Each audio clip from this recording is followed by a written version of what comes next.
Kama dawa za vidonda vya tumbo pamoja na acid reflux unazozitumia hazina sifa hizi, fahamu kwamba kupona changamoto ya vidonda vya tumbo pamoja na acid reflux itakuwa ni vigumu sana.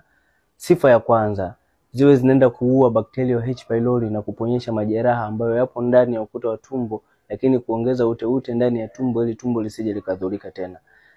Sifa ya pili, ziwe zinaenda kuondoa changamoto ya tumbo kujaa gesi, tumbo kuuma, kiungulia kile cha mara kwa mara, lakini pia kurekebisha choo chako. Lakini iwe ina sifa inayoenda kuondoa kiwango cha acid ndani ya tumbo, lakini pia kurudisha zile gastric gland katika hali yake ya kawaida, lakini pia kufufua seli pamoja na tishu ambazo zitakuwa zimeathirika wakati wa acid ikiwa inapanda.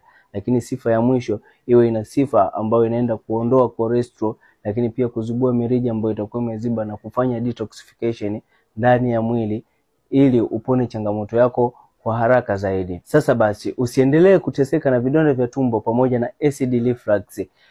Asazi Probiotic Package inaenda kuondoa changamoto zote hizo kwa sababu imetengenezwa maalum kwa ajili ya kwenda kuondoa changamoto ya vidonda vya tumbo pamoja na acid reflux kwa virutubisho muhimu kabisa ambavyo vinaenda kutatua chanzo cha tatizo, lakini si kwenda kutuliza dalili ili baadaye changamoto yako irudi. Kama ulishawahi kutumia dawa za vidonda vya tumbo lakini haukupata matokeo, fahamu kwamba hizo dawa hazikuwa na hizi sifa.